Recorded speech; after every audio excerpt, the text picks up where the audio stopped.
this technique that has been notionally called Op-Push-TX actually was invented by N-Chain a few years ago. Ying Chan, who's on his way back to N-Chain, is one of the primary inventors.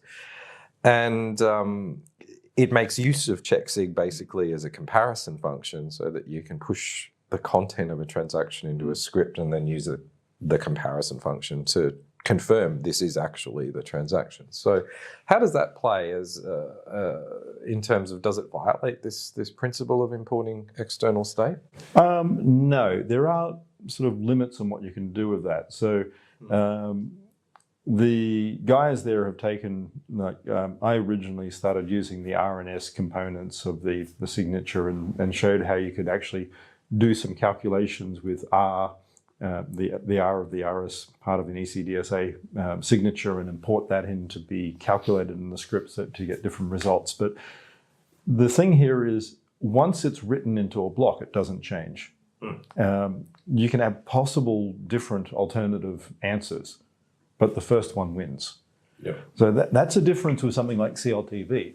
CLTV, it's written into the block, but the results are still ambiguous. Whereas here, there are different things that can occur and multiple transactions that will be valid. But once they're actually solidified in a block, they're unchangeable. Okay, so you're making the argument then that a CLTV transaction could potentially be valid written into a block, but then become invalid later after it's written into a block? Potentially, especially when you've got chain transactions and things like this, you'll find that there's potential anomalies that will happen with what miners do. As I said, Bitcoin Core have got around this. They don't allow script. So CLTV, you can't attack it at the moment unless you're a miner because, well, you have to allow script to do the attack. So the fix is we disable script.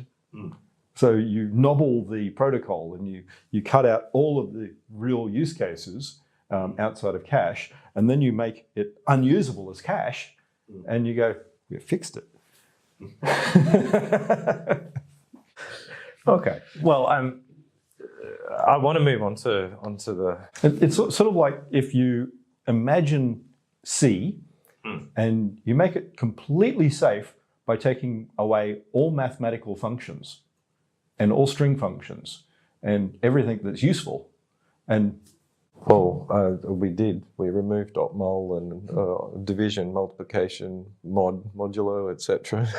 So I had to go through quite a lot of work to bring them back.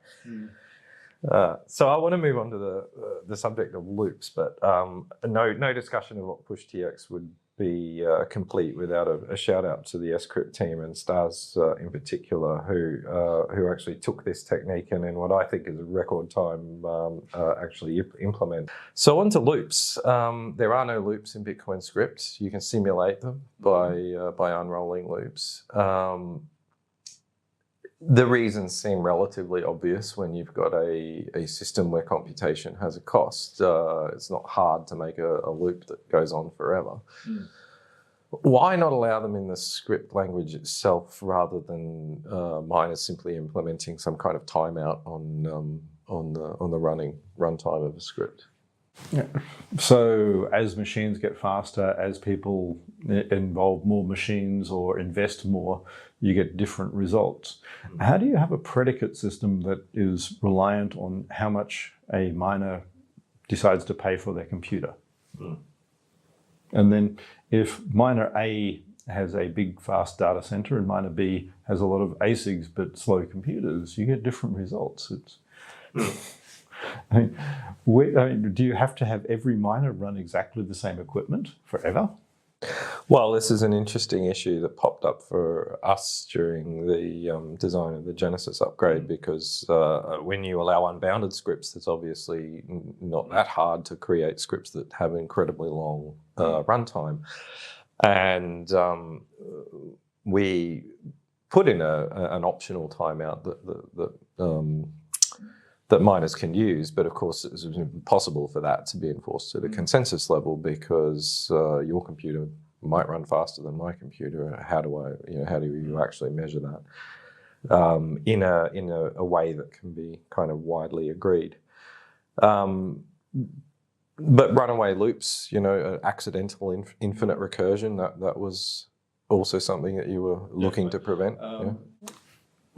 People may not know, but I did a lot of training with the SANS Institute in the US, and that included things like doing the secure coding courses and things like this, and helped with some of the cert course development for C, Java, and .NET coding back in the day. It's all old now, we're talking over a decade ago.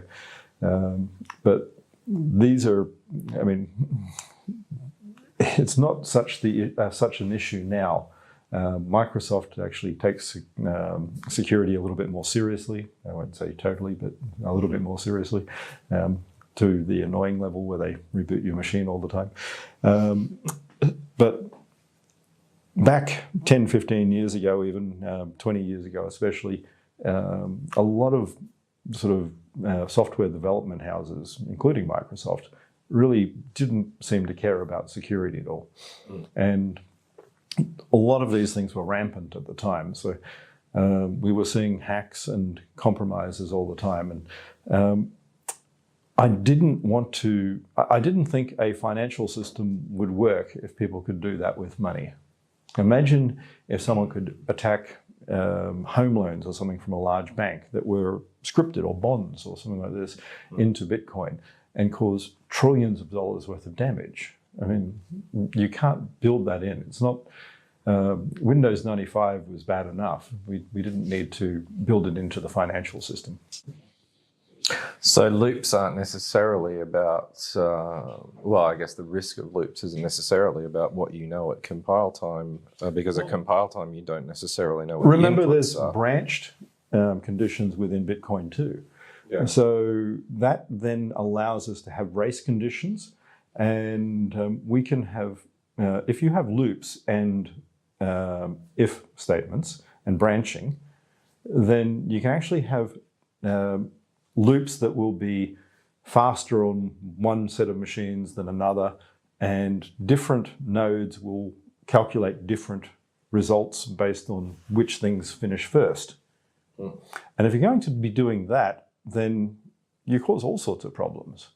Once again, we can't say what machines nodes are going to run. We can't go out there and say, you must run this machine from HP and it must be in this configuration and whatever else. That sort of precludes the whole nature of what Bitcoin's about. So the foundation of a financial system needs to be risk averse, is probably a short way of putting it.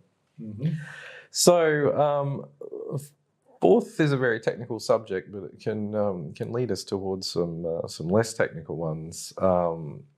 We've spoken about how stack management and things like that have a tendency to impose discipline on a coder. I'm pretty sure, I cut my teeth on strict type languages. I have played around with PHP. I'm still in therapy. I'm pretty sure that you have a kind of a similar background in terms of the types of languages that you've worked with. Why is discipline in coding important? Okay, so we have a history in computer code of problems, and that is even in critical systems. And it's about time we stop being cowboys and actually make things that are reliable code. So this goes right back to one of the earliest ones were X-ray machines that killed a whole lot of people because they overdosed. That's like 30-something years old now. But just a typo and in the code led to 10 times the amount of X-rays being put into people who were then actually died of cancer. So everyone sits there going, it's just code. But just code. Well, what does code do? It runs cars. No new car now. I mean, we're not even talking about automated. Your braking system is all code. Your steering is code. Your engine management system is code. If we don't do this right, then we have problems. So we're getting rid of the jumbos, but all the new planes are all fly-by-wire. Your 787, your 777 are all basically big computers with engines. What we're going to allow them to be attacked and things. And again, this is finance. It's the underlying basically feature of how society works, how it's measured, how it's controlled, how people own things. And if we take this even further in the future, where we start tokenizing goods, we put property records on chain, all this sort of stuff, then not doing good code is a disaster waiting to happen of epic proportions. And I don't want to be the cause of that personally.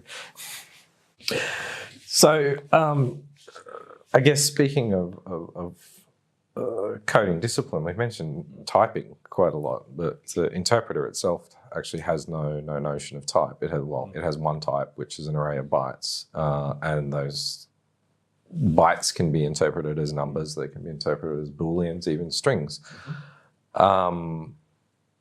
And it makes me think, I suppose, of JavaScript and TypeScript as an analogy, because you can actually impose a typing system over the top of script at compile time, but the interpreter itself has no kind of notion of type.